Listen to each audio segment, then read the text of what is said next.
When I was working on The Big Bang Theory, I started a puppet show on YouTube, and I learned that my coworkers were really making fun of me behind my back. This week, we have Mr. Eric Kaplan. Do you think it's easier or harder now? Like, you could create something and put it out, and the world could see it. You don't have gatekeepers anymore, and that makes it easier. But you have to be your own publicist, and that can be harder. Eric is an Emmy Award-winning television writer, philosopher, executive producer, best known for his work on The Big Bang Theory, Futurama, and Malcolm in the Middle. Genius is talent executed with courage. You can have talent, but you're never going to be one of the truly greats if you don't have the courage to try something new. I guess you could call Buddhism a religion. There's an interesting discussion as to what a religion is. Okay. Please open your mind and prepare yourself to explore the terrifying questions of life. We got Mr. Eric Kaplan. How you doing, sir? I'm doing well. How are you? I'm doing wonderful. Thanks for coming on the show. Great. It's great. My pleasure. I wanted to start off by talking about defining words. All right. Because it's hard to talk about a certain subject when people disagree on what the meaning of a word is. Mm-hmm. And I feel like you describe and define a lot of words properly before you start talking about the subject. Is that correct? I think we naturally learn words from context. I think we naturally learn words from context. So if you think about it, how did you learn to say, well, what's a word that you know? Let me throw it to you. What's a word that you know the meaning of? Well, we could start off by... Let's take the word arm. Okay. Yeah. So at some point you could be like, ow, what's wrong? And you're like, ow. And your mom is like, what's the matter, sweetie? Does your arm hurt? And you're like, yeah, my arm does hurt. And then in the context of talking about pain in your arm, you learn to use the word arm. It's like learning to play a game. Like, how do you learn what first base is in baseball? Well, you play baseball, and as you play baseball, you gradually start to realize that there are bases, and there are 4 of them, and that one's the first, because you're playing baseball and you're immersed in the activity. And being immersed in the activity means also being immersed in the language that comes with that activity. So when it comes to an arm or a toe or something like that, we're immersed in the activity of describing our bodies to other people and other people's bodies. And you know, you could be like, then you're playing with your friend, and your friend, like, he gets a cut on his arm, and you're like, oh, my friend has a cut on his arm. Now you really know how to use the word arm, because you can apply it not just to your arm, but to someone else's arm. There's words like love. Yeah. I love food. Yeah. I'm in love with my wife. I'm in love with my friend. Yeah. And that word is used the same, but in a variety of ways that mean totally different things. Right. Right? Because you wouldn't compare that love for food as the same love for your wife, would you say? Well, there's certain overlap, right? Like, let's say there's a food that you hate, and that you hate that food. And then you could say, well, I like to be around my wife. I don't like to be around, let's say I hate spinach. Well, actually, I'm fine with it. Let's say I hate spinach. I would say, well, my feeling towards the spinach is pretty different than my feeling towards my wife, because I want to be around my wife. Sure. And I don't want to be around the spinach. Yeah. So there's some overlap. But then you could get a little deeper, and you could be like, well, maybe there's certain distinctions too. And you could say, well, like, what happens to the spinach? Well, it ends up dissolved in your stomach. Well, you would want to dissolve your wife, would you? No. I care about her welfare. So you say, oh, well, maybe there's things that I like, but there are things that I like in a way that I only like them because they're serving my own needs. And there's other things where, like, I want to serve their needs too. And you could say, oh, well, maybe we need to either be aware that we use love in different ways, or come up with a different word for the one where you're loving somebody who you care about their needs, maybe even as much or more than your own. And you might be like, oh, that's so different. we should start using a different word. Is it important, or do you think it's valuable to keep peeling off those onion layers of these concepts? Well, I think concepts are tools. Concepts are tools for getting stuff done. And, if I were to ask you, is it important to have a kettlebell as well as a barbell? Because, you're a bodybuilder. How would you answer that? Is it important? I would say depends on what your goals are. Okay. So same thing with concepts. If your goal doesn't require you to distinguish, look at a chemist. A chemist might want to make a really big difference between two things that we would call salt. Okay. Because they're a chemist.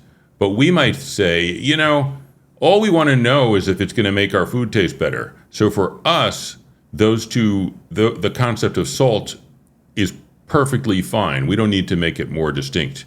But the chemist will say, it doesn't bring us value.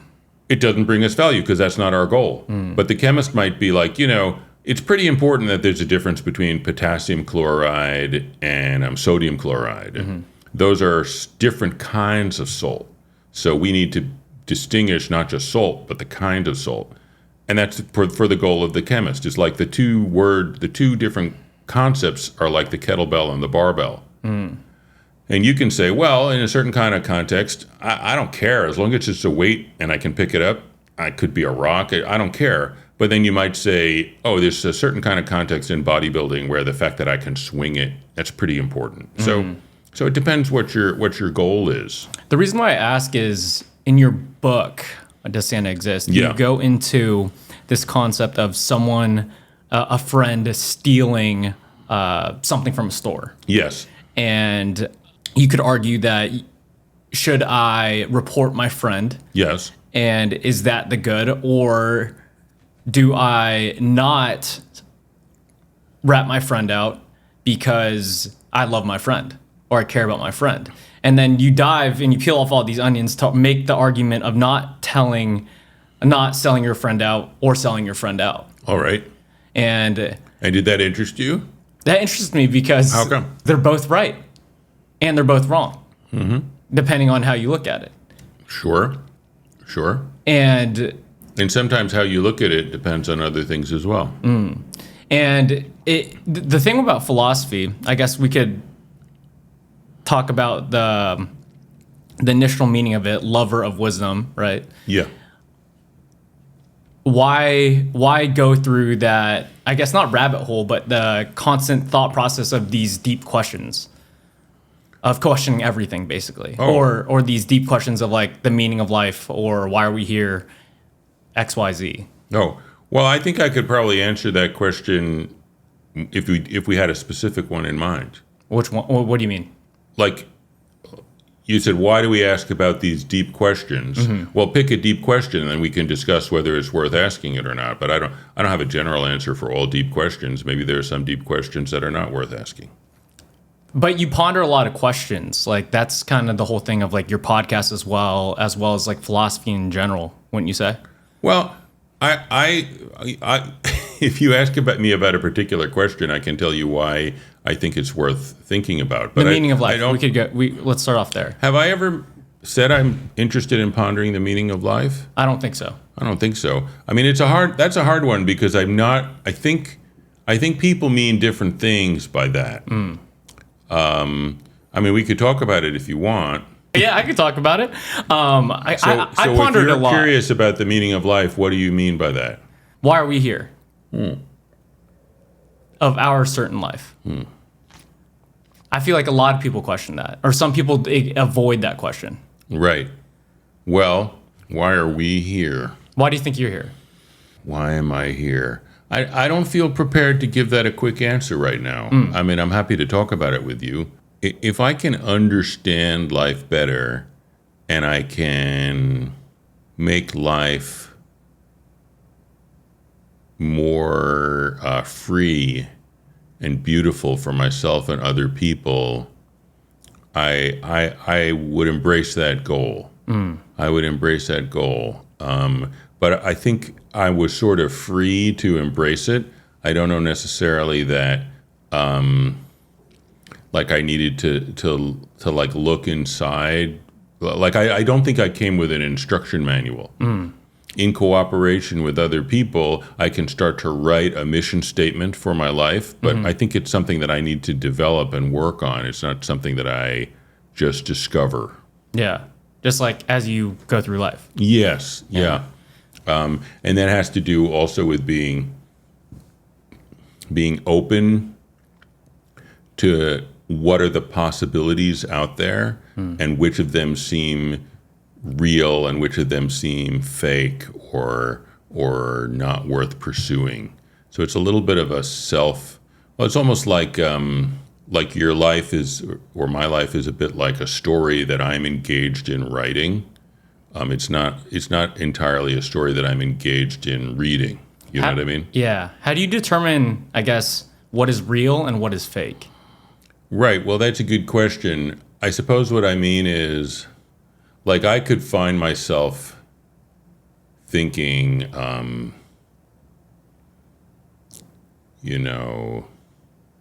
a real man never cries, right? And a real man never cries. And then I could ask, and I could find, like, when I'm honest with people and something happens that makes me sad, I feel like crying. And then I could say, but maybe I should hide it. And then I could think, well, is hiding my deepest feelings from the people I love and care about, is that something that I think is a good idea? No. All right. So then I would be like, well, maybe it's okay to cry. And then I would say, well, maybe that means I'm not a real man. And then I could be like, well, wait a second. I seem like a real man. I'm a husband. I'm a father. I mean, I have a beard. But I could be a real man. So it seems like the claim crazy. that a real man doesn't cry, it seems like that's not true. And then I'm like, well, why do I think it? They're like, oh, I'm repeating something that I picked up from other people, but I don't really own it. And if I actually think about it, I don't really believe it. So that's what I call fake. Okay. It's something that I've been repeating to people and even to myself, but it doesn't hold up upon a kind of honest investigation. And it doesn't seem to come from any legitimate source. It just kind of wandered into my head somehow when I wasn't looking. That's a common topic, though, like real men don't cry. And Right. a lot of people say that. And a lot of people are wrong. And they would say that because of movies, of entertainment. Right, maybe stuff they that picked it up consume from movies. over a or long maybe they period of picked time. it up from their dad or their Yeah. friends, and their dad or their friends picked it up from movies or some coach Some or coach. something, So, philosophy, Yeah. lover of wisdom. Yes. What is the purpose of a philosopher then? If you just deconstruct that word to lover of wisdom, anyone could be a lover of wisdom. Oh, you don't need to have a special person to do it. Everybody should do it. Okay. You don't need to have you don't need a special person. I mean, it's a little bit like what is the purpose of doctor? Couldn't anybody take care of their health? And you're like, not only could they should. They should. And if they do a really good job at it, maybe they never need to see a doctor, only once in a great while. Or see a trainer. Yeah, right? Yeah, but like I feel like a doctor, I wouldn't be able to cut someone open and fix their organs. Right. But you could, if someone's, take a really basic example. If someone came to you and they said, most people never need to have their organs cut open and fixed, but people could have, I feel sick. And you're like, why do you feel sick? I just ate a bunch of greasy food. Oh, well, here's a prescription. Take an antacid and don't do that again. Yeah. So then you're being a doctor for that person, and we can be a doctor for ourselves. So philosophers, sometimes like professors of philosophy, will get into some pretty challenging territory, and that's a bit like the surgeon who's removing a polyp off of somebody's kidney, which is like once in a blue moon. But just sitting down and thinking Like the exercise that I just went through. It's like, is it true that men don't cry? No, men do cry. That's philosophy. That's philosophy.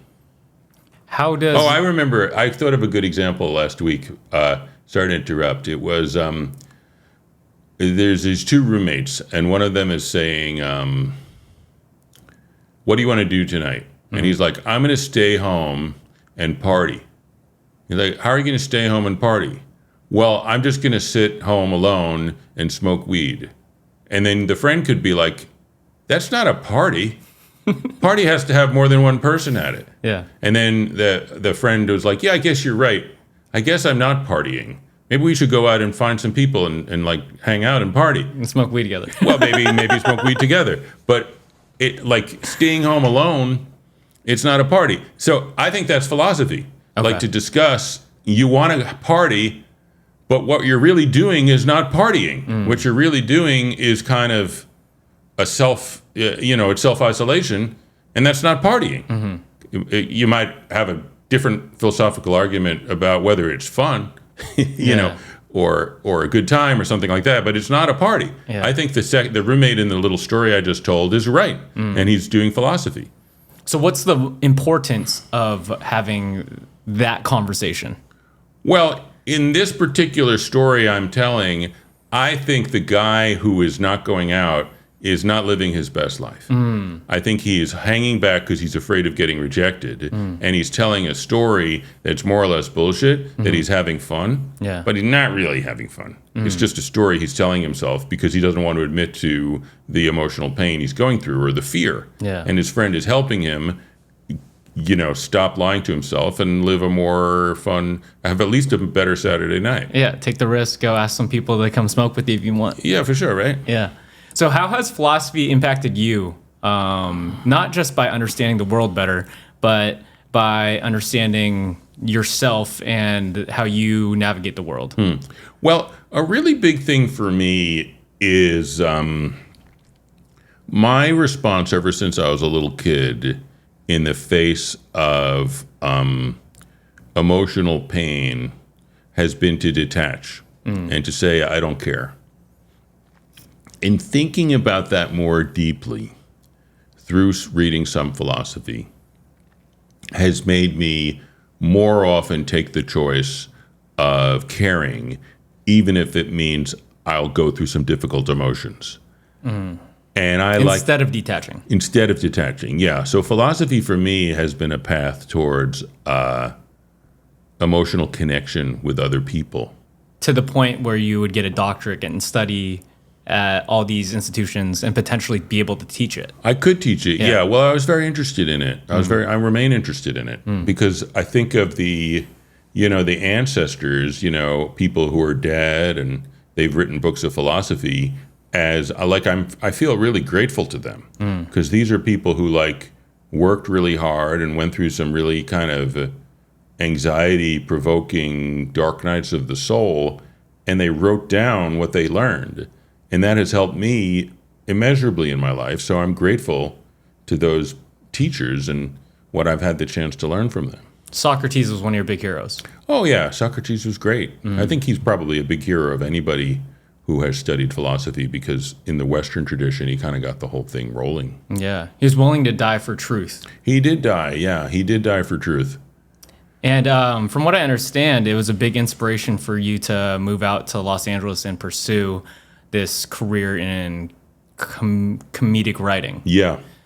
What was the tipping point for that? Because the dichotomy of philosophy to writing funny jokes on a TV show is a total 180. Well, I've always been interested in storytelling and jokes, particularly comedic storytelling, but not exclusively.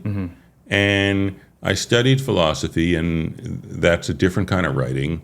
That's a kind of writing where you usually don't employ characters, although Plato did. He employed characters. You use stories in a slightly different way. Again, Plato did employ a lot of stories. Sometimes other philosophers will have one big story, and they'll fit everything into that. I feel like it makes it more digestible, right? Yeah, it makes it more emotionally gripping. Or relatable to the reader. Yeah. What was the tipping point for you to drop this career in philosophy to come to Los Angeles and pursue a writing career? Well, Because it takes a lot of guts to do that. for me, the tipping point was I wanted to connect with more people, honestly. I was starting to feel a little dissatisfied with the idea of writing philosophy books that would only be read by other philosophy professors. And I thought, I'd kind of like to write something that like millions of people would like. So I took some steps to kind of explore if I could get a job in entertainment. How did you do that? What was this? Well, the first thing I did was write some writing samples. And I had done some magazine writing when I was in college, so I collected my magazine samples and my writing samples, and I sent them to the head writer of Late Show with David Letterman. So that was my first job. That was actually in New York. Big show. I had, yeah. No, that was a cool change of pace. That definitely did feel like I was dealing with different kinds of people, different ways of relating, different ways of doing business. Yeah. You didn't go to the first interview. That's true. I received a phone call that I could go to an interview, and I suddenly got afraid, and I thought, oh no, my writing samples aren't good enough. I said, don't wait, I want to write more, which I did, but this was, in retrospect, completely stupid because I would have gotten the job 3 months earlier than I did. They just went down the list and they saw my writing sample and they were taking me in for an interview, and I would have done fine in the interview. I would have gotten the job. But I said no, so they went down to the next person on the list, and I didn't get called in until another job opening happened over there. Do you still feel that way sometimes with your writing, that it's not good enough? Oh, always, because there's so many different things you can evaluate. But I've gotten better at not letting that paralyze me. Because sometimes I'll think, what I'm writing is, it turns out it's a bicycle. It's not a truck, and it's not a sports car. What do you mean by that? What I mean is, I could write something that will turn out to be a fun little character study. And maybe it's not going to be a gripping drama. It'll succeed on its own terms of being a fun little character study. And then I could write something else and be like, wow, this has a lot of dramatic potential. This is like, your heart's in your mouth watching this one. I'm like, oh, well, that's pretty cool. This is an exciting drama. But maybe it's not a fun little character study. So everything can be, it can be a good version of what it is. And I may not know until I'm done what it is. How do you know when you should put out the work? Because there's like a lot of writers or musicians or whatever type of art form it is that they'll just hold on to it maybe forever and never let the world see it. Oh, well. At least for you. Like, how do you know when to put out your work? Or when it's done?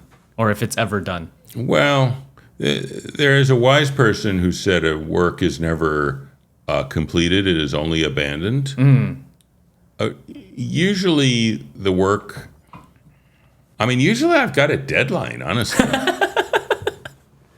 I've sort of said to some people, hey, let's do this, or some people have said to me, hey, let's do this, and then we'll have a conversation and be like, well, if we're going to do this, when do we need to get it done by? Yeah. There's a lot of people who want to be writers, who want to be part of this Hollywood industry that you've been a part of for a very long time. Yeah. Do you think it's easier now or harder now to, I guess, break into the space because there's availability to just put out your own work now? That's in my head like way easier. Like you could create something and put it out and the world could see it, and you have total autonomy of that versus like gatekeepers. Right. You don't have gatekeepers anymore, and that makes it easier. But you have to be your own publicist, and that can be harder, particularly if you don't know how to do that. Don't know how to do that, yeah. Yeah. So I think I mean, this is honestly something that I'm learning because my last project I just put out there on YouTube. What's it called again? It's called Guys Next Door. Guys Next Door. Guys Next Door. It's an animated pilot. And that was a very interesting process. And I'd like to learn how to do that better. So, because I do think... The marketing of it? Yeah. In other words, I'd like it to be that if I do a cartoon, or it doesn't have to be a cartoon, if I do any work, and there's somebody in Mexico who would like it, I'd like that person to know that it exists and that they would like it, which is not obviously going to happen because they might not know it exists, or they might not think that they would like it. So somehow there needs to be somebody on the team, or I need to be the person on the team who can figure out how to get the word out. I guess working for all these like big shows like The Big Bang Theory or Malcolm in the Middle or all these other shows that you worked on, what was how did they do it? How did they make these shows known to the masses? Well, they were part of a gigantic studio system. So just automatically... Well, not automatically, but there was a team whose job was to... Well, first of all, sometimes there was a massive number of people who at 8 o'clock on Thursday were going to be watching network TV. They just were. They had been trained to do that. It was part of American life, the American lifestyle, and they were watching TV at 8 o'clock. And then, okay, if your show is one of the shows on at 8 o'clock, and then you can promote it on other shows, or you can let people know. And you have to watch it because nothing else is on. Right. Or, you could go for a walk, but it's true. Yeah. Nowadays, with the internet, you don't need to watch what's on at 8 o'clock. You can watch whatever you want. You can watch whatever you want. You could watch an episode of Sanford and Son. There's a different set of practices for consuming media than there were in the 90s and thousands and teens, which is when I had the bulk of my writing. What type of media do you consume personally? Oh, like I'll usually read rather than watch TV or watch a movie, but not always. I'm right now I'm watching the HBO documentary about Pee Wee Herman. Okay. And it's really good. Why do you think reading is more valuable? Oh, I'm not sure that it's more valuable, but for me, I don't like the experience of someone else's consciousness dictating how fast my mind is moving. Like, I would rather... What do you mean by that? What I mean is, if I'm reading something hard, I could take like a few minutes to reread the same sentence. And process it. To make sure I understand it. Yeah. And if I'm reading something easy, I could tear through it and read like a couple pages in a minute. But if I'm watching television, I cannot go faster or slower than the show. Yeah. And then the idea could just pass by really quickly and you would have to rewind it. Yeah. Or not. Yeah. It just goes by. Yeah. So what was your obsession with death growing up? Because when I read that, when you were younger, you were really lonely and obsessed with death. And you thought about it a lot. I think I still think about it a lot. I mean, I think it's one of the really basic facts about life, about my life, that I'm going to die. So how do I feel about that? Yeah. I think it's really, it's genuinely interesting. I feel like a lot of people are scared to talk about it or don't want to talk about it. I think that's true. And why do you think that is? It's scary. I mean, you can say like, what do I really want to do? And you could say, well, what I really want to do is impress other people, let's say. But then the fact of death could make you think, why is that worth anything? Why is impressing other people worth anything? Because they're going to die, I'm going to die. It hasn't accomplished anything. It could be the reasoning of I want a higher status on my time here. Right. Or my career here. Right. And does that help you in the long run? So you could say, well, the 60 or 70 years or 80 years or what have you is all I'm going to get. So I just want to have a high status during that period of time. And that could be your answer. Or you could be like, at the end of the day, when I look at the life of someone, you can go to a city and you can see a stone statue, and it says this was put up to honor, George Blakely, and no one knows who George Blakely is. Is that a real person? I don't think so. Okay.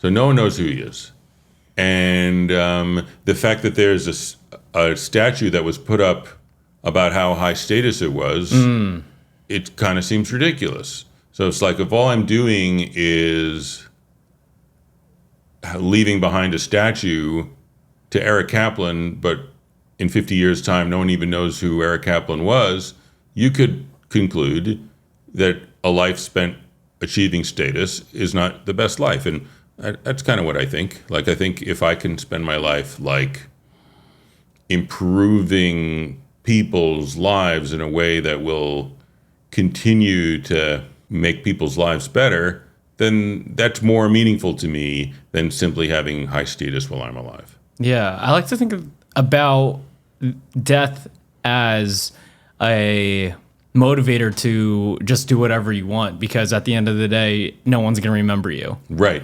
So why would you need a motivator to do whatever you want? Why don't you just do whatever you want anyway? Good question. I think back to Men Don't Cry, that society has put, I would say from my perspective, my parents are from the Philippines and Laos, and a lot of people in our culture are doctors, lawyers, engineers, that type of whatever career path. And me pursuing personal training or things outside of those specific career paths has some sort of resistance based on what I was told is correct. Right. So you're able to break out of social expectations, and you're more motivated to do that by thinking, well, I'm going to die someday, so I would feel I have wasted my life if all I'm doing is doing what was expected of me by my family. And that's why I wanted to talk to you about this topic, because I feel like it's not talked about enough. And so many people live their entire life based on the expectations of the people around them. Yeah. You know?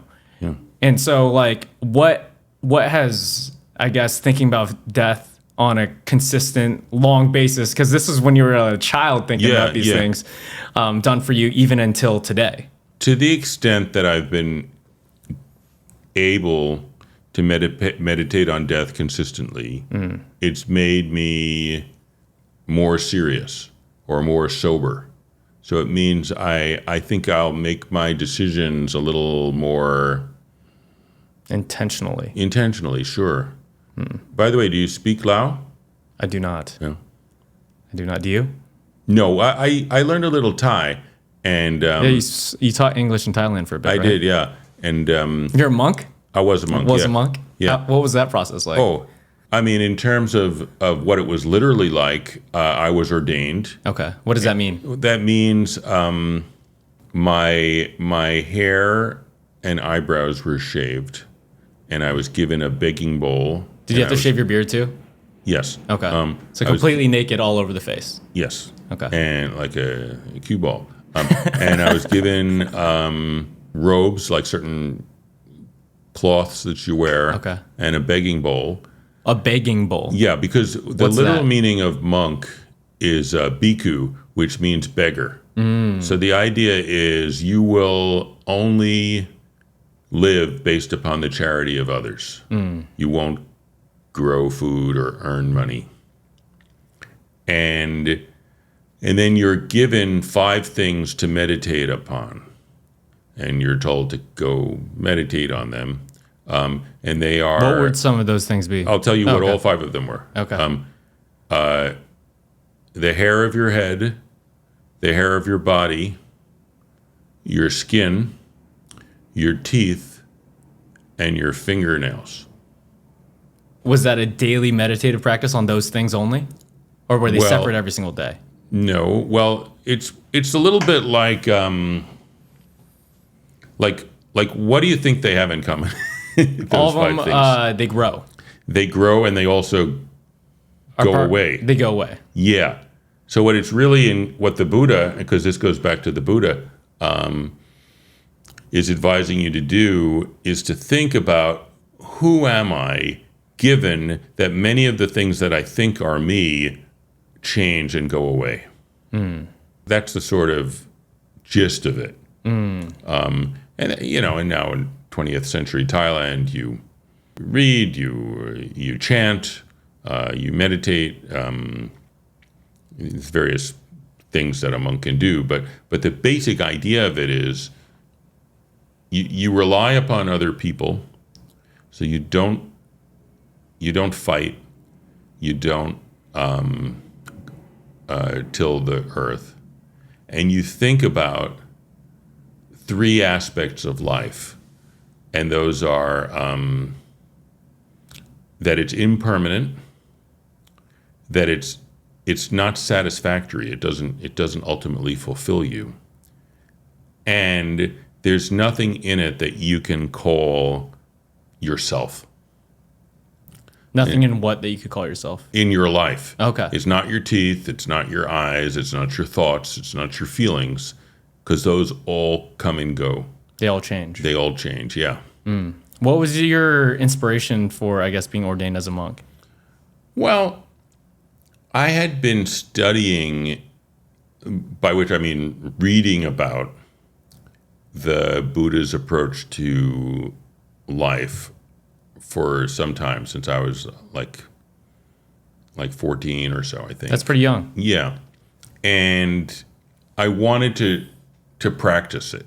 Like I felt a little bit like, you can read about driving a car all you like, but at some point you should drive a car if you're genuinely interested in racing. You could say that about anything, yeah. Like, because I deal with a lot of fitness people, and Yes. they, at the end of the day, everyone knows how to get fit. Eat less, move more. Okay, right. But there's way more. You actually have to practice it, Right. and you need to do the right moves to be able to do the thing. Right. And the only way to do the thing is to do the thing. Yeah. Yeah. And I think the Buddha was very sympathetic with that approach that you just laid down. Like, he says, here is a path that if you walk it, your life will be much better. If you're happy with how your life is, don't worry about it. But if you're not happy with how your life is, you might want to give it a try. And he knew that most people were not happy with their life. He believed that was true. He believed that was true. And we could go back all the way to the four truths. So Yes. the first is Dukkha, right? Is that how you pronounce Dukkha, it? yeah. Dukkha, which is like life is suffering, basically. Yes. And that everything that we experience, even though it may be good, will go away. Yes.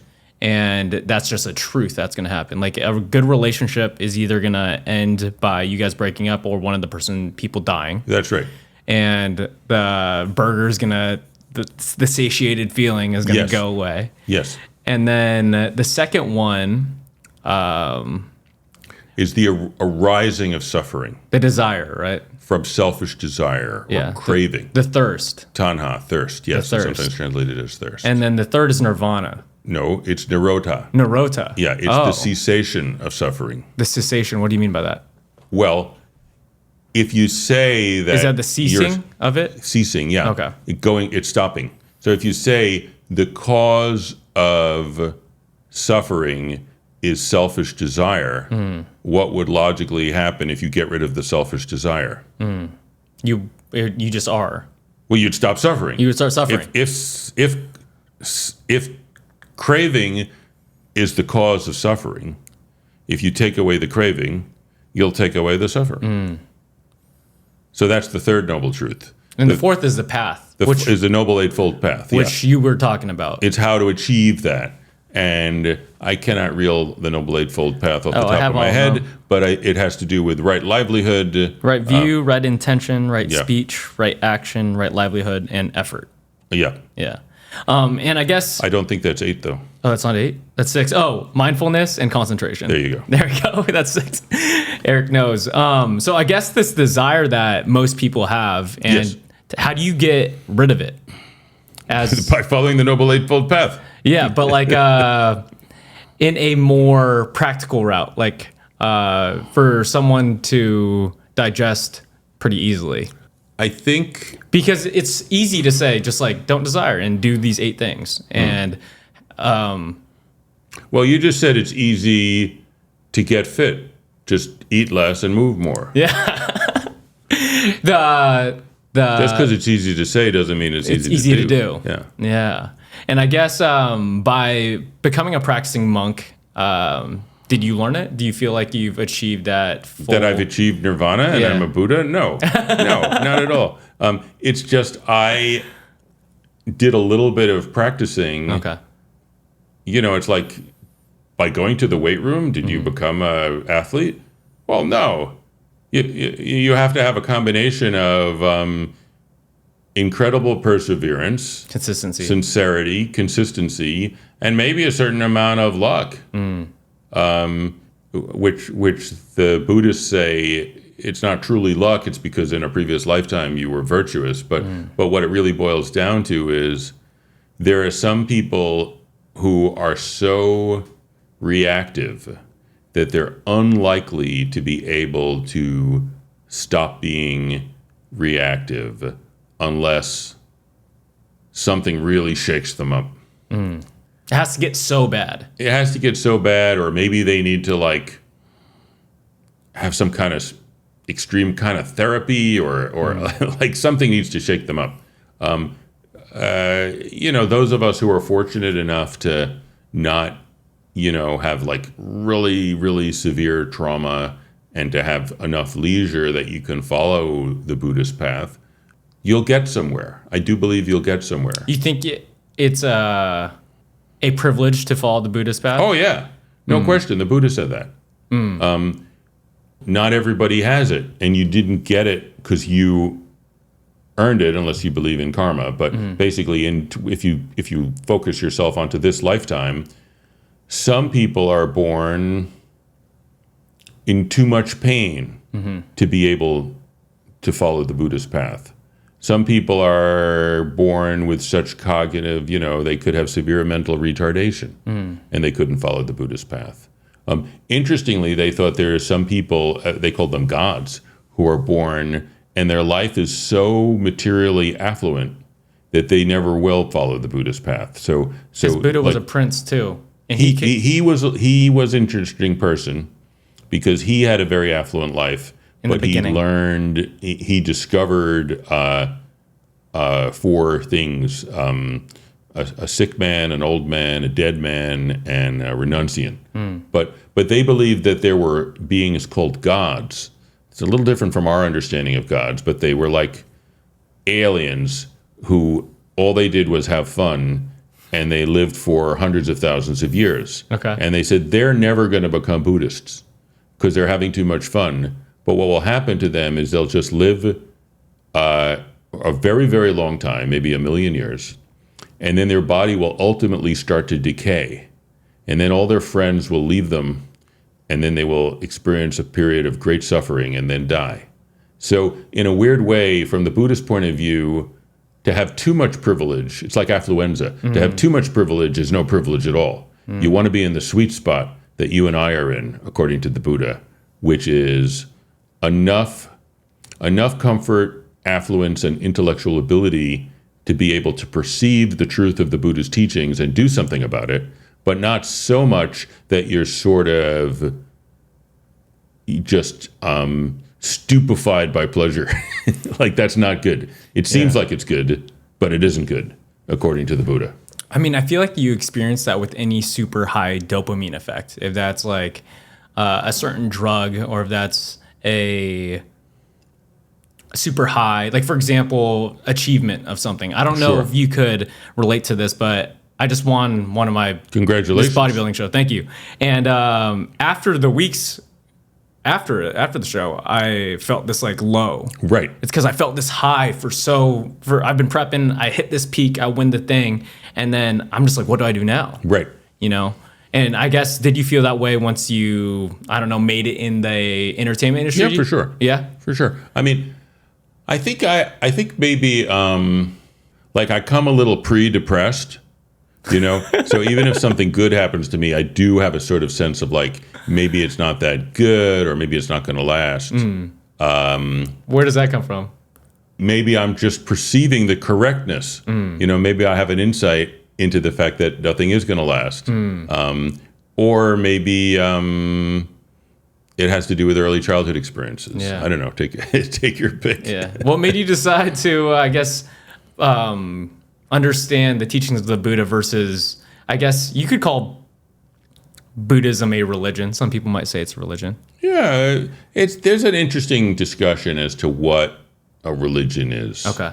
But you're absolutely right. Some people would say it's a religion. Religion. Yes. So why did you go down that route of searching for truth in Buddhism versus many other paths? Oh, I thought it just made a lot of sense. Material possessions, status, they're never going to make me happy. I don't genuinely think they're going to make me happy. I want something better. So I'm like, okay. So he says that. Okay, good. And he says, well, the way you get it is by holding your personal identity a little more lightly. And I was like, well, that makes a lot of sense too. I think that makes a lot of sense that those times when I'm most concerned with like proving that I'm better than everybody else are not times of a great deal of ease or pleasure or happiness. And those times when I can enjoy, like when I can be happy that you won your competition, feels better than if I'm like, damn, why did he win that competition? Why aren't I winning the competition? Sure. That makes me feel more unhappy. And it just sort of fills my every waking moment with misery and dissatisfaction. So all that stuff kind of made sense to me. So it's not like At 14? What? At 14? Yeah. Yeah? Yeah, I think it made sense. I didn't necessarily think, and I don't know if I now think that it's the only way to look at life, but it certainly made sense. Yeah, if there's a way to do it, not just read books about it, cool. Yeah. Great. No, I'm very grateful to the Buddha for having thought so much about life and kind of courageously tried out different things, because he did courageously try out different things, and to like work really hard to like explain it in a way that we can still understand it today. Yeah. I think it's great. There's this quote that I read in the teachings of the Buddha, and it says, if the medicine is good, the disease will be cured. It is not necessary to know who prepared it or where it came from. That's true. And the thing that I'm frustrated with is I have a lot of friends, as you do as well, who believe in Christianity or in any other different types of religion, and they will say this is the 100% the correct thing. And I'm just like, I don't know if that's true because so many other people believe in different things. Right. Yeah, I think you're right. I think like humanity has reached a point where we know we're living on a fairly small planet with a lot of other people who believe different things. And if you're a sincere person, you should think about that. Yeah. You should think about that. And if you're like, well, it just so happens that my family has the truth and yours doesn't. I mean, it could be true, but it kind of strains credulity. Like, it's probably not true. Like, it probably is not true. Objectively. Yeah, I think You could see it. I think it's objectively not true that if someone says, the Dodgers, like being a fan of the Dodgers is the best thing a person can do in life, and being a fan of the Yankees is the worst. Like, come on, give me a break. That's not true. Yeah. You just are a fan of the Dodgers because you happen to be born in LA. You're just a fan of the Yankees because you happen to be born in New York City. They're the same, They're both baseball teams. Yeah, they're both baseball teams. And then if you want to have a more general conversation, say, well, I think baseball fandom is an important part of being part of my community and sharing things with the older generation and the younger generation. Well, I think that's probably true. Or at least there's an argument to be made for that. But not the stupid thing that, the only thing worth doing on earth is to be a Dodgers fan. Yeah. That's idiotic. So I think similarly, if you're going to say, the only thing worth doing on earth is to be a member of the Jewish religion. Well, that's idiotic. That's stupid. Don't think that. That's like saying the best thing is to be a Dodgers fan. But if you're going to say, well, I happen to be born in a Jewish family, and it's meaningful and helpful to my life and other people's lives that I'm going to think about God and using these inherited rituals and poems and holidays. And you know, my friend who was born in Peru, and he's an indigenous Peruvian, following an indigenous Peruvian spiritual path, and he's going to do that. That's fine. You know, that's like saying baseball fandom is a worthwhile thing. How does one expand their brain or be open to seeing that? Because there's a lot of people that you just said are like, no, like being a Dodgers fan is the only way, or being part of that Jewish religion is the only way. And for me, like I think it's important to like get outside of that. Yeah. You know? I think so. I mean, look, to keep the Dodgers fan analogy, like that's a little bit like letting go of, it's like opening your heart, or it's letting go of certain kinds of emotional responses. Because intellectually, it should be pretty easy to see that there have been some great Yankee baseball players, you know, and there have been some great Dodgers. And intellectually, you should be able to acknowledge that Joe DiMaggio was a great baseball player. So if you're like, no, Joe DiMaggio was a dirty bird, then you kind of need to like let your intellect talk to your emotions a little bit. I used to have this idea that people should have dinner with people of different backgrounds more than we do. So that if you are a Jewish person and you think that Christians are the worst, or you're a Christian person, you think Jews are the worst, or you're a Christian person, you think Muslims are the worst, I think you should have dinner with 20 different Muslim families. And don't go there trying to prove that you're better than they are. Go there in an open spirit of love and humility and curiosity.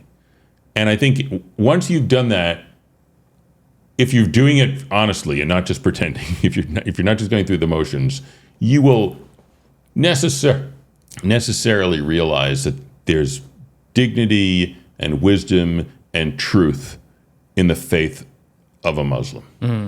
So that's what I think. I mean, I think it's a process of intellectual but also emotional cultivation and maturity. I feel like you could take a couple steps back and be like just having dinner with people, because there's a lot of people don't have dinner with anyone anymore. I think staying home alone and finding stuff on the internet that makes you angry is not a good path. It's not a smart way to live your life. It won't lead to good results. People shouldn't do it. How have you got around these many families or cultures that have influenced your writing and your life? Because you know a lot about a lot of things, and it's because not necessarily you reading about it, but you've experienced it in the world. Yeah. I'm very grateful to people who have shared their lives with me, or shared a day with me, or a conversation. I'm very grateful to them. Yeah. It's great. I know for the people who have a hard time having dinners with people. Yeah. Or getting out there in the world, like what's not necessarily advice, but like steps to do that. Oh, I don't know. Journey of 1,000 miles begins with a single step. I suppose one thing, and this is true, is people are afraid that other people will judge them, right? Of course. And if you're afraid of something, the only way to get over that fear is to do the thing. Try a little bit. And then that's what is sometimes referred to as a corrective emotional experience. Because you're sort of like, if I ask someone to chat, they're probably going to look down on me and refuse to talk to me. I'm like, okay, there's a voice in your head that's saying that. It might be true. It might not be true. Well, what is that voice? What is it? It's usually what they call in internal family systems a protector. So the idea is that at an early age, you didn't feel safe. So you internalize certain voices in your head to keep you safe. And you continue to have them even though now they're not actually serving you, they're not actually helping you. So you can challenge such voices by trying it. And you ask the person, hey, I can't help but notice you're crocheting. What is that? How did you learn to crochet? And, I'm setting the scene for you that I'm in Pete's picking up a coffee and there's a man sitting in the corner crocheting. And I'm like, I'm going to take the plunge. I'm going to ask him. And he's almost for sure going to be happy to talk to me about crocheting. Yeah. And then I have a corrective experience so that the next time my voice says, don't talk to someone, I can also say, well, but wait a second. That crocheting conversation, that turned out quite nicely. So I can take the good experience and use it as evidence that protector can maybe stand down, that I'm safe to talk to people. Yeah. There's this quote that I heard recently. It's confidence doesn't come from shouting affirmations in the mirror. It comes from having a stack of undeniable proof that says who you say you are. Oh, I like that. And that's like the evidence that you were just talking about. It's like, oh, I talked to the guy about crocheting 1,000 times. And out of, not 1,000, maybe like 10. Yeah. And at 6 out of 10 times, it was a great experience. Right. And therefore, you'll do it again. And have the confidence that's going to go well. Right. Yeah. And then you can get into like a higher level of the game. And you can be like, well, that guy, I asked to talk to him about his dog, and he didn't talk to me. And then you can think, well, what are some of the reasons why someone might not want to talk to me? Might be busy. Might be upset about something that has nothing to do with me. Yeah. Right? So, the mind is very good at coming up with stories. And if you're unconfident or afraid or hard on yourself, those will be stories that are frightening or self-condemnatory, but that doesn't mean they're true. Yeah. I mean, they could be. Yeah. It could be that, like I think, like people think I'm ugly. There might be some people who think I'm ugly, but probably not everybody, probably not as many as I think. Yeah. Right? I get this feeling a lot when I'm trying to date around a lot now. Or Great. Try to. Do you mention that you're a world-class bodybuilder? No, I don't. You don't? Why not? Well, the reasoning, because I have the thoughts that you just said. In my head, I have that feeling of you're not fit enough. You're not good looking enough type of deal. And objectively, I know that's not true because I went on a stage and like did the thing. And like clearly by these other people's standpoint, that dude's the most fit person on stage. Yes. But in my head, I still don't believe that. Or that voice that you're talking about. Right. That And protective, part of you doesn't believe it. Yeah. Yes. And I'm trying personally in my life to like get rid of that thing. Good. And well, by the way, get rid of it might be better to not so much get rid of it as love it and not let it run your life as opposed to get rid of it. Yeah. Because if you want to get rid of it, then you're at war with yourself, which has its own problems. Yeah. I think you should come up with 2 dating profiles. Okay. And one of them you should say you're a world-class bodybuilder, that you're a competition-winning bodybuilder, and one of them you shouldn't. And just put those 2 out in the world for 2 months. And see how they do. See how they do. Yeah, that whole concept of that at war with yourself. Is that beneficial to be at war with yourself? No. I feel like that war could produce the drive to become better. Yeah, I don't know. I mean, maybe friendly competition. Like you can become better at bodybuilding by competing. Sure. But probably not by going to war. Like if you're like, I know how I'll win the contest. I'll slash the tires of the car of the other guy who's my rival. Yeah. Well, that's not going to make you better because you're not going to be channeling your energy into getting better at bodybuilding. You're going to be channeling your energy into violence. So I think that's similar with internal war. Is that if you're like, well, I'm going to be honest. I wanted to learn French. but I haven't done my French homework. Well, I guess I either have to put more time into my French or take my French homework or take my French goal and put it on the back burner for a while. Like, that's not what I consider being at war with yourself. Okay. I think being at war with yourself is if you do something like slashing your own tires. You say, what kind of a jerk am I to pretend that I want to know French when I'm just a liar, when I'm a lazy worm? Well, that kind of conversation doesn't really lead to you learning French. It just leads to you feeling terrible. Yeah. So that's what I'm calling a war with yourself. Okay. I think you can have a healthy internal self-criticism. As long as the goal is not to destroy yourself. If the goal is to just kind of keep yourself honest, that's fine. Yeah. I had It's funny, we're talking about defining war, and you started this conversation by asking, why do we define words? we had two different definitions of war right there. Yeah. So we did sort of think, okay, we're both right. You're saying some degree of holding yourself to account and discipline is worthwhile. And I'm saying, yeah, but self-assassination, self-sabotage is not worthwhile. And we were able to figure it out. Yeah. And that's what philosophy is.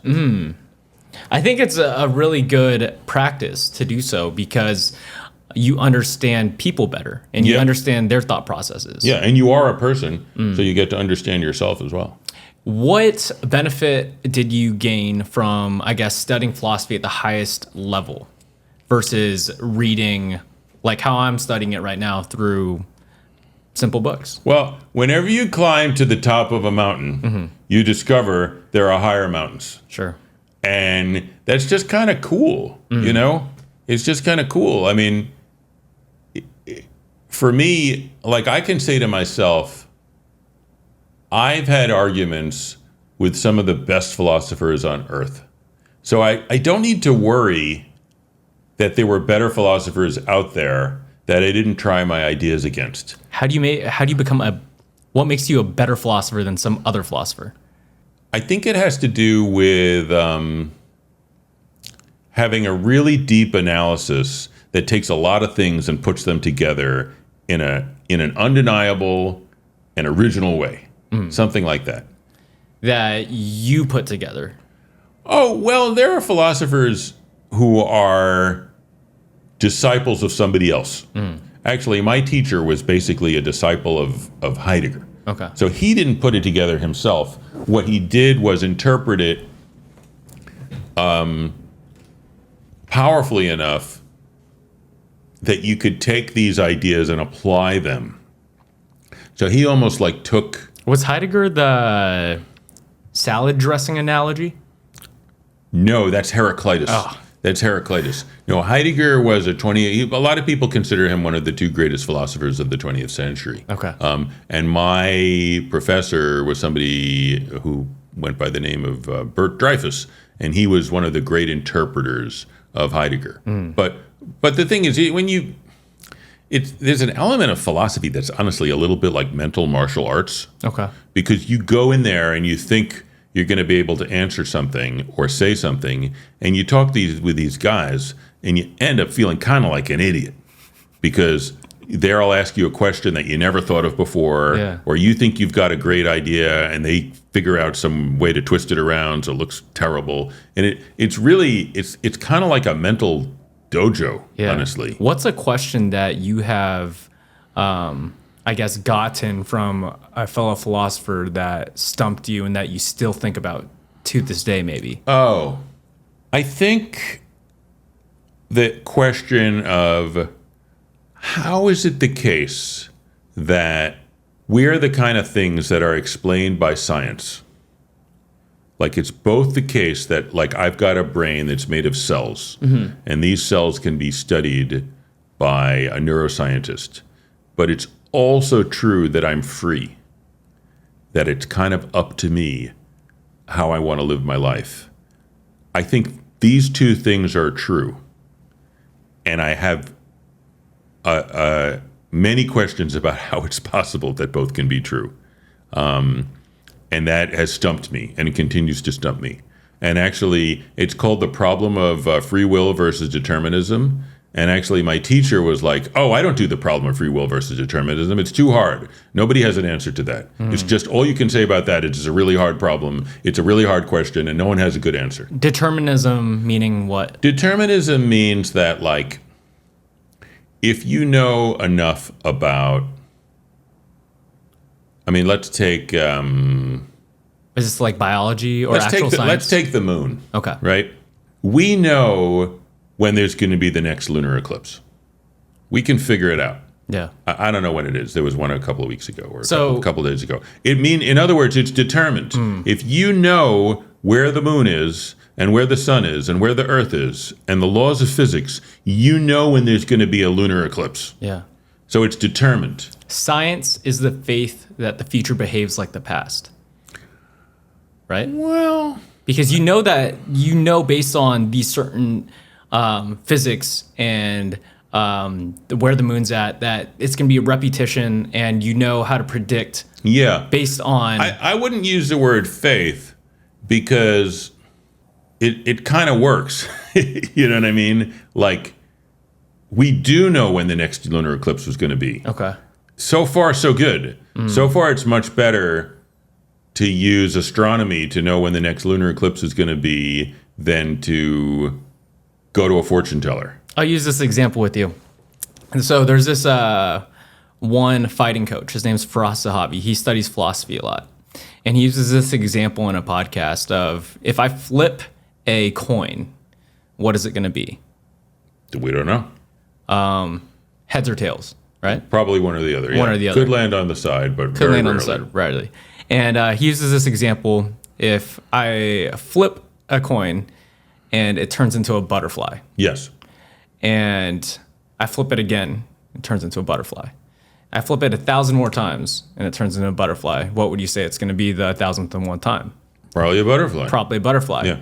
Science changes, just like the Einsteinian version of gravity and the Platonian version of gravity, right? So one, I forgot the exact concepts, but it's the same concept, but different theories behind it. The total science changed based on new science that came out. Right. So science is not a body of propositions. It's an approach. It's an approach to... What do you mean by that? Well, what I mean by it is the scientific approach says formulate your prediction really carefully and then do some experiments and see how it works out. And be prepared to change based upon new data. That's what science is. It's not the claim that like we believe based upon quite a lot of data that the planets travel in elliptical orbits around the sun. But that's not science.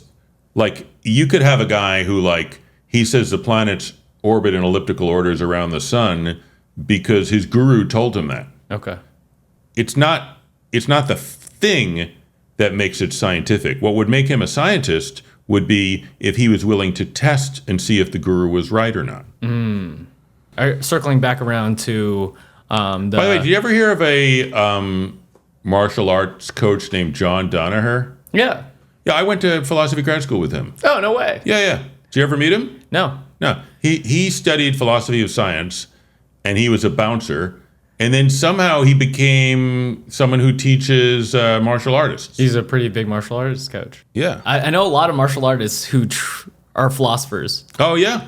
And Well, that should be your podcast. I would listen to martial arts and philosophy podcasts. That sounds pretty interesting. Yeah. Why do you think that is? Because the way that you described, I guess, this mental martial art with you combating other philosophers, Yes. is very similar how someone would describe like jujitsu as like Yeah. a chess match or something like that. Yeah.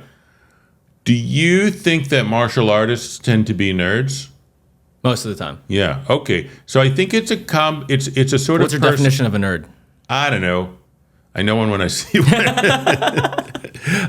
So I think if you have nerdy men who are interested in getting as much planning and data as possible so as to win their next fight with another nerdy man, you have a lot of the personality traits of either a philosopher or a martial artist. Yeah. Now, like, I don't know, like what, like I've met Tyson and he struck me as a smart guy. I don't think he'd be interested in philosophy, although he has made some interesting philosophical claims, like everybody has a plan until he gets punched in the face. That's actually a pretty good philosophical aphorism. Yeah. He's done a lot of mushrooms. Has he really? Yeah. And did that help get him more? I would say peaceful. More peaceful. Yeah. Cool.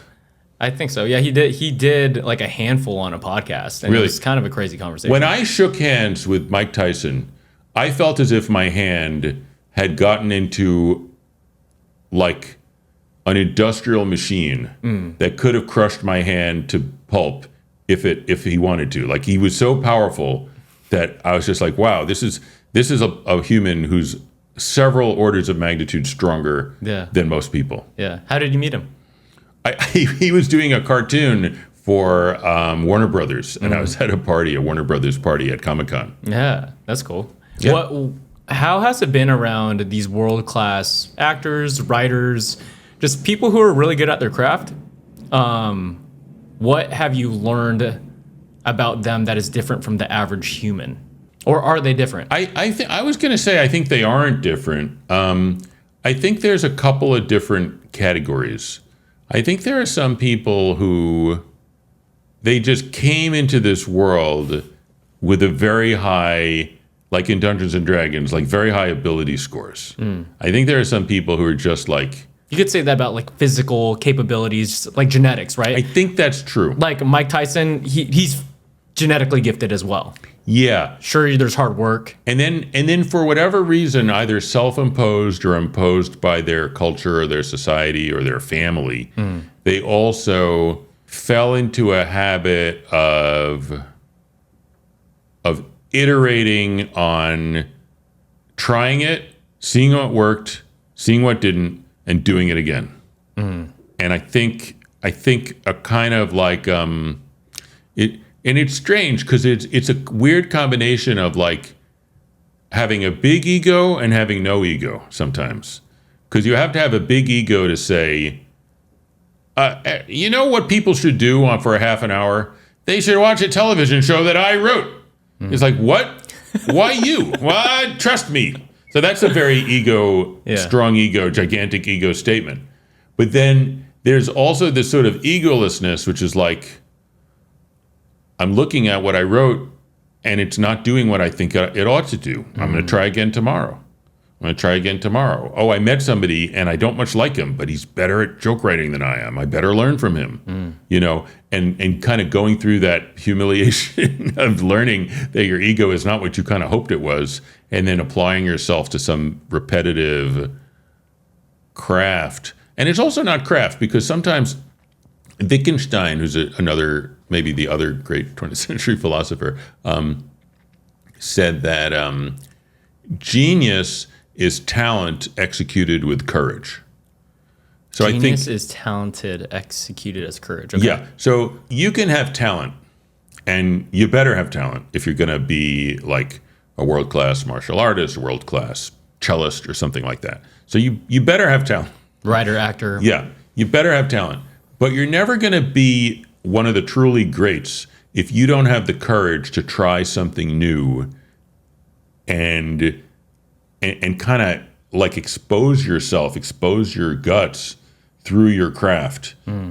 So it's like the willingness to keep risking complete failure is actually a path to success. The risk to, I guess, pursue a career in writing.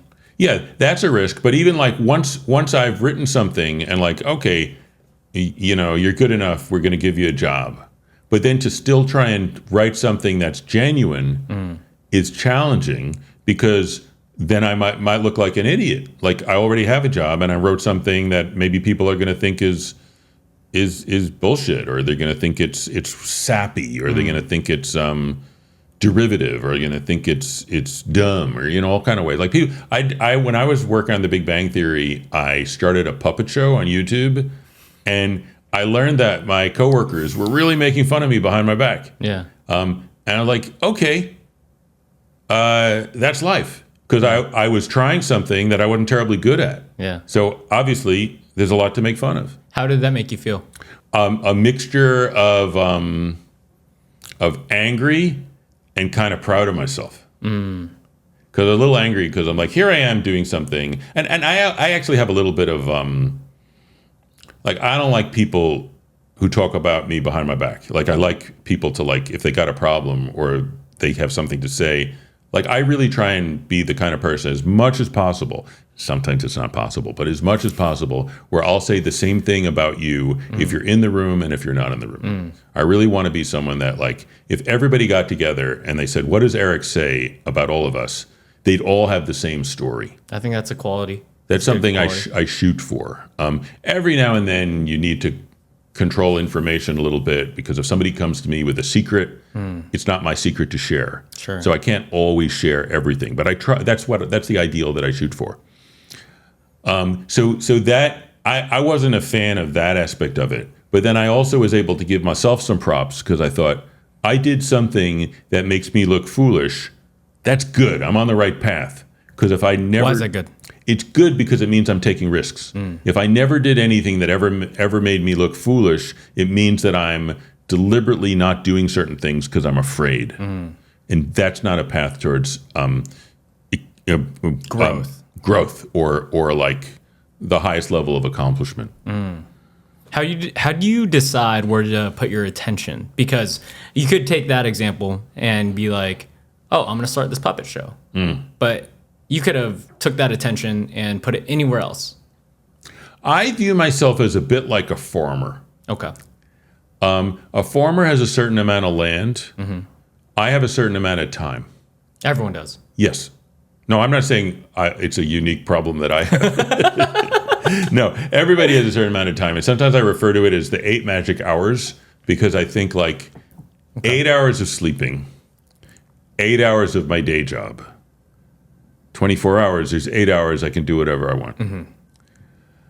So farmers, I think, will have 3 or 4, maybe 5, probably not more than 5 different crops.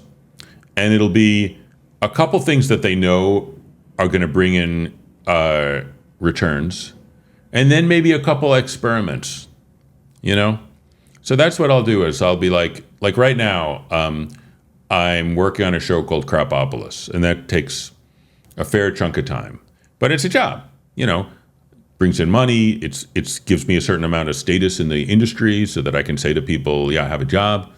So that's cool. And then I have another a show that I'm working on, which I'm going to launch on a new YouTube channel. I'm going to try and reach out to people on Patreon and Kickstarter. So that's the second one. And then the third one is I wrote a novel, and I'm trying to work with a particular artist to turn it into a graphic novel. And then the fourth one is I'm working with Taylor Carmen, who I do my podcast with, to try and do a philosophy book, but a philosophy book for a general audience. So that's 4 things. And I think it's a lot. I think if I did more, I would risk kind of scattering my energies. Or the quality would go down. Yeah, the quality would go down, and it's just sort of like, it's a little bit like I want to be free, that I'm saying to my unconscious, I would like to have some good ideas for this cartoon that I'm going to do for YouTube. And when I sit down, I want to have my mind be open enough that I can receive those ideas. And if I'm doing 10 other things, I'm probably not going to be able to receive those ideas because I'm so distracted by all these other things. So it's a little bit like, okay, Crapopolis, that's kind of done for the season, so I don't need to worry about that taking much of my time. It's not gonna fill up my consciousness. And the book, it's called The Legend of the Wolf Whale. Well, I wrote that already, so that's really more communication with the artist. But again, it doesn't take most of my ideas. It's not filling up my consciousness. So what it really means is that there are 2 things that are filling up my consciousness: the cartoon and the philosophy book. but they're pretty different. So, and the day job, though. well, I'm saying the day job Outside the 8 hours. This is your... Well, but actually, we wrote 13 of them, and we're finishing up the order. So that has lowered a lot. Okay. So now, in the post season for Crapo, I kind of have 2 things, and that's pretty good. That's pretty good. You could focus. I can focus because one of them is a philosophical project, and the other is a comedy animation project, and those are pretty different. How do you switch your brain to, I'm going to talk about serious, deep philosophy stuff, and then I want to make people laugh? Well, to be honest, okay, like practically, I was thinking, I want to get this, I want to get this cartoon moving. So I went to a coffee shop, and I took my notebook, and I listened to pink noise. Pink noise. Pink noise is a kind of a shh. Okay. It's like white noise, but it's a little bit different. Like in your ears? In my ears. Okay. And I spent about an hour and a half writing stuff down, and I wasn't tempted to think about philosophy because had folk decided I'm going to do this instead. The comedy. Yeah. Okay. Yeah. That was the main focus. That was my focus today. How do you block everything out and just focus on that one thing? Because a lot of people will have a hard time staying present in the thing that they desire to do. They have all these other things in their life that they're trying to accomplish or get done or pursue. And they're not getting the thing done in front of them because their attention is everywhere else. There's a very good book about this topic called Getting Things Done. Have you ever heard of it? No, I have not. Okay. I highly recommend it. The basic concept is using to-do lists in a disciplined, specific way. And a to-do list has to have a thing that you could actually do. So let's say you're planning your podcast, but you're thinking, I really want to visit Laos. And it's distracting you because you're planning your podcast and you keep thinking about visiting Laos. You're like, what should I do? What's the right time of year? Da, da, da. So what you need to have is a to-do list where you write down, Google the best time of year to visit Laos. That's the next thing you're going to do on the Visit Laos project. Deconstruct it. Figure out the next thing you could literally do in a small amount of time and put that on the list. And then tell yourself, I'm not thinking about Laos right now because I've figured out I've done the next thing, which is right on my to-do list. Google the best time of year to visit Laos. Now I'm going to plan my podcast, and then you're like, my car's breaking down. I need a new car. But my friend Joe says he might want to sell his used car. Put on the to-do list, give Joe a call and ask him about the used car. Now what else is bugging you? Is that a... Get it all. So the point is, no more open loops. The thing that drives you crazy is open loops, which your mind just keeps returning to this question. My car's going to break down. I don't like my car. No, that's an open loop because you can never do anything about it. What you need to do is take those open loops and turn them into a specific thing that you're going to do and put it on the list. And now, let's say there could be 6 of them. They're all gone. They're all on the list. And now your mind is free to do what you want to do.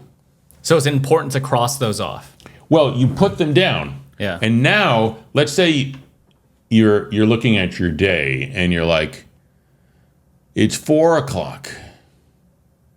I'm going to do this podcast with Eric at 4:40. I've got 40 minutes. What do I want to do? And you can say, well, maybe I'll look at my list of open items. And lo and behold, there it was waiting for you. Call your friend Joe. Yeah. Call him and say, hey, is that car available? And he's like, yeah. Do you want to come by on Tuesday and take a look at it? Yes. And now that list doesn't say call Joe. It says go to Joe and look at car. But it's off your list. And that took maybe 5 minutes. Yeah. So it's really a disciplined use of very specific To-do list. to-do lists. Yeah. And then there's also a sort of thing where you're like, I'd really like to learn Japanese sword fighting. That seems cool. And then you're like, do I have time to, what should the next step be? Well, I guess Google Japanese sword fighting school near me. And then you do it and you're like, do I really have time to go to a Japanese sword fighting school? No, I don't.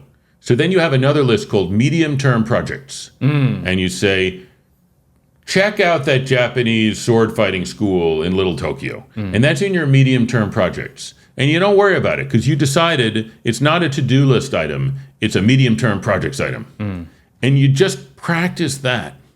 I feel like that makes you the most productive human. Well, it's a step in the right direction. Yeah. You know, it's a step in the right direction because what you're shooting for is the undisturbed mind that can do something.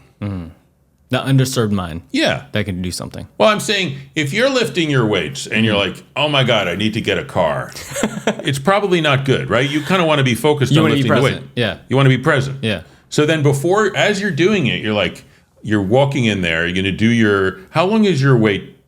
How much time do you spend in the gym a day? 2 to 2.5 hours. Okay. So you're going in there for your 2.5 hour workout. Yeah. And as you're doing it, you're like, my car's breaking down. You write it on your phone or your paper, it doesn't matter. Yeah. And then you can focus on what you want to focus on, which is presumably, I don't know, your form or getting that extra 2% of accomplishment today, which you didn't have last week. I don't know what goes through your head, but it's probably pretty focused on the details of the exercise you're doing. 100%. Okay, so that's what it means to have a clear mind. Yeah. To focus, or it's also called ekagata. It's called one-pointedness. You want to focus. If you're doing a bench press, you want to focus on doing a bench press, not think about. Oh, I heard coconut oil. No, coconut oil. Exploring different oils. That's on your to-do list, but it's not in your head when you're doing a bench press. Yeah. The other weird thing about the world of fitness is that... Do you have writer's block? No, I'm against getting writer's block. Do you think writer's block's a real thing? Oh, of course. I'm working on something now. I think it might be original. It's funny, because in a certain sense, nothing true is original. Nothing true is original? Yeah, because it's truth. And it comes from truth. People who are interested in debating about religion, I usually find pretty boring. Is it possible to do art that's also a business? Are you worried about AI at all? No. Why not? Because I don't need a machine to come up with a copy of what's been done before. Executives can already do that. I've seen no evidence that AI is the next big thing.